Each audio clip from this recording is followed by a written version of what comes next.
Coach, I know you've been talking about this problem of turnovers. How do you solve that issue that you have now? Well, we continue watching tape and show guys where they're making mistakes. Keep talking to them about it, and hopefully sooner than later it sinks in.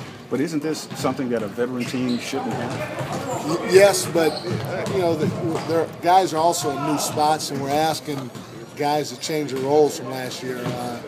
Last year they weren't getting some of the looks that we're getting now, and they had different looks and different reads.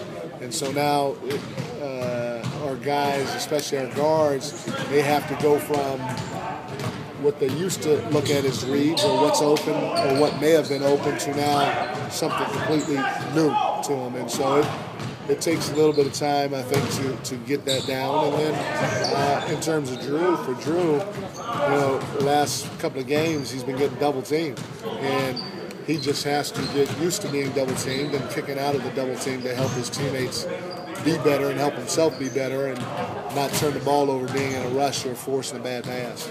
How long does it usually take big men to become comfortable with that, young big men? I mean, it takes a while. It took, I was with Tim. It took him. He had a nice little learning curve where it took, over close to 2 years, for him to get really good and comfortable with it.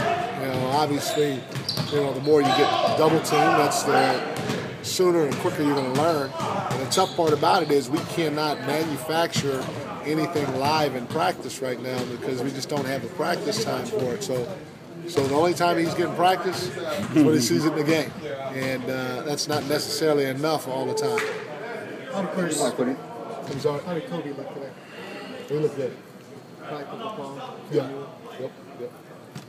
What is it in Matt Barnes that kind of changed your? I heard last night when you were talking, you said he plays the game right.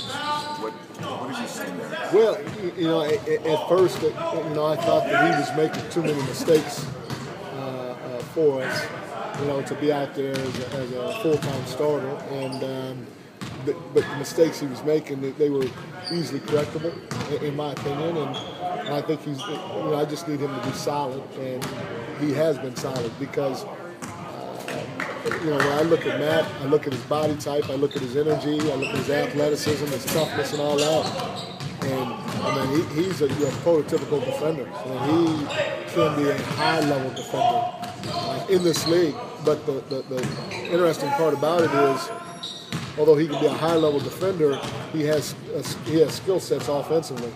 He can step in and knock down the catch and shoot shot. He can catch and pull it and get to the rim. He can get out and run. He can offensive rebound. So there's some things that he can do offensively that your quote-unquote, that most of your defenders or guys known as defenders, that's what they are. And so if Matt just plays solid for us offensively and does the things that I mentioned and brings his defense intensity like he has been doing and doesn't make mistakes that are outside of his game, he can be very good for us. Very, very good for us.